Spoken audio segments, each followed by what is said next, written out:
Hello Dino Peeps, who hasn't experienced that one time when you weren't paying attention and a farming trip or an expedition in ARK ends with you kicking the virtual bucket and suddenly a vicious circle starts in which you try to get your inventory back, save your animal and bring the situation under control. In the end you died a few times in the same place, lost a handful of animals that you brought with you to help you, and now you want to uninstall the game and never have to deal with it again. I think every player has been in this situation at least once and quit the game in frustration to first calm down and then go back with a fresh mind. Ultimately, however, we want these situations to become fewer and never happen again. And now we're talking about how to prevent moments like these. First, bugs. I want to get this point out of the way first, because even though bugs can lead to situations like this in the game, the reason is very often put forward in a fit of frustration. In a game like ARK, where there is a depth of the game like this, and the game engine has been pushed far beyond what it's actually capable of, then bugs cannot be prevented. Part of the game experience is to make good decisions to prevent the situations that can create those bugs. If you know anything about software and game development, then you know that there is not such a thing as a bug-free game or bug-free software. And no matter how well you test, bugs can always come up in the weirdest situations. If you're really in despair because of a bug, there's often nothing more you can do than going through the official channels and report it and hope it gets fixed. In my years of experience with this channel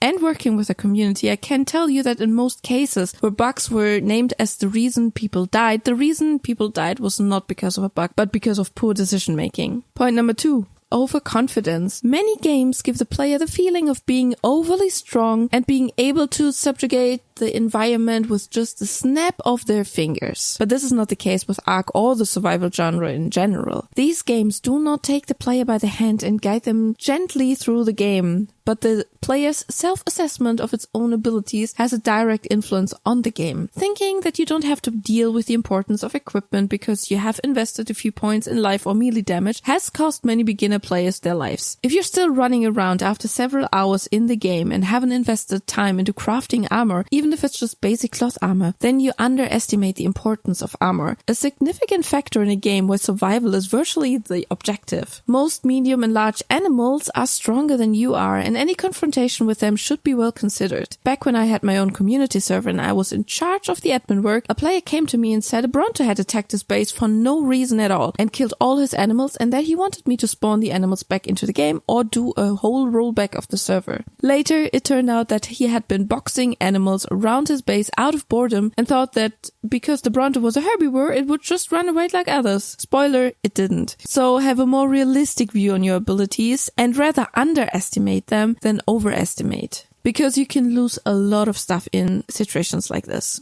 And if you have found yourself in one of these examples before, then write me the most frustrating moment in ARK into the comments. Share it with the community so we can all learn from our mistakes. Reason 3 why you might be still dying in ARK is to overestimate the value of primitive equipment. When you first start ARK, you start with nothing. No equipment, no animals, no base. Yet you have managed to build something from this situation. You have farmed, crafted, leveled and tamed. And even if you were about to lose everything now, with your knowledge and experience, you could do all these steps much faster. In the early game, deaths are not avoidable, but risking everything because you want to get your primitive cloth armor back from your loot bag instead of just crafting a new one is completely out of proportion. Rather avoid the 5 to 6 deaths by the dino that camps your loot bag and just recraft things. This saves a lot of frustration. Don't take anything with you that you do not want to lose. One time, one of my viewers lost half of their inventory of good blueprints because after a loot drop run, they thought, oh, the blueprints don't weigh that much and they could just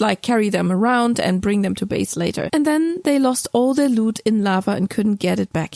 These are mistakes you hopefully only do once, and you learn from them. Reason 4 why you still might die in ARK is because you skipped the early game. Due to the free offer of ARK some time ago, many new players have found their way into ARK. As you know, I play on a larger open cluster, and therefore I can experience live how new players find their way into the game. In survival games, there are often 2 or 3 game phases that a player goes through. First is the early game, in which you learn the basic game mechanics you need to know in order to survive and progress in the game. This includes learning to assess dangers, taking food and drinks with you when you leave the base, learning the weapons and tools, and how to use them, training your aim, experience, and being able to assess dino characteristics and AI. So roughly speaking, the early game teaches you the most basic game mechanics. The second phase is the settler phase, where the basic needs are met and you now have the desire to settle down and build up something to continue in the development of the game. ARK requires this, for example, if you want to switch from stone tools to metal tools. To make and set up all the structures for crafting requires a certain degree of settling. And the animals needed for farming must also be housed somewhere. The third phase is the phase where you have progressed so far into the game that there are neither dangers nor risks for you. This is usually the point in which players stop playing, and there is nothing more to do for them. Now, I often see new players skipping the early game by asking for items and animals that then are given to them by players in the third phase of the game who anyway want to quit, and so they think, well, I'd rather give my animals away to someone who just started than just to let them decay. But imagine you skip primary school and you're put straight into secondary school and you have to keep up with everyone around you. But you can neither read, nor write, nor do maths. And that's more or less how the gameplay of these players turned out and looks like. Skipping the early game makes you a bad player, and the risk of losing everything due to wrong decisions is even more painful now because you have done nothing for the tools, items, and animals, and therefore you don't even know how to replace them if you lose them. And the fifth and last point why you might be still dying in ARK is because of unwillingness to learn. And this is probably a point that does not only apply to ARK but to the genre itself. Survival games rely on the players learning to get better by making mistakes. And this is the challenge that many fans of the genre are seeking. Learning is tainted with such negativity, though, that it's not understood that for many, learning is what makes the game fun and learning is the driving factor of the game. In this case, the survival genre is probably not for you because it expects you to not only develop your character in-game, but also you as a player and as a human, especially in the multiplayer, that you learn how to deal with other people. As you can see in this video, many things in ARK are simply very dependent on how much you're willing or how much you are able to engage with the game mechanics. ARK is definitely not a game for everyone, but if you avoid the mistakes mentioned in the video, you will definitely have an easier time getting into the game. And by the way, did you know there are a lot of rumors and myths about breeding in ARK? In this video, I have cleared up the most common ones and looked at what is actually true.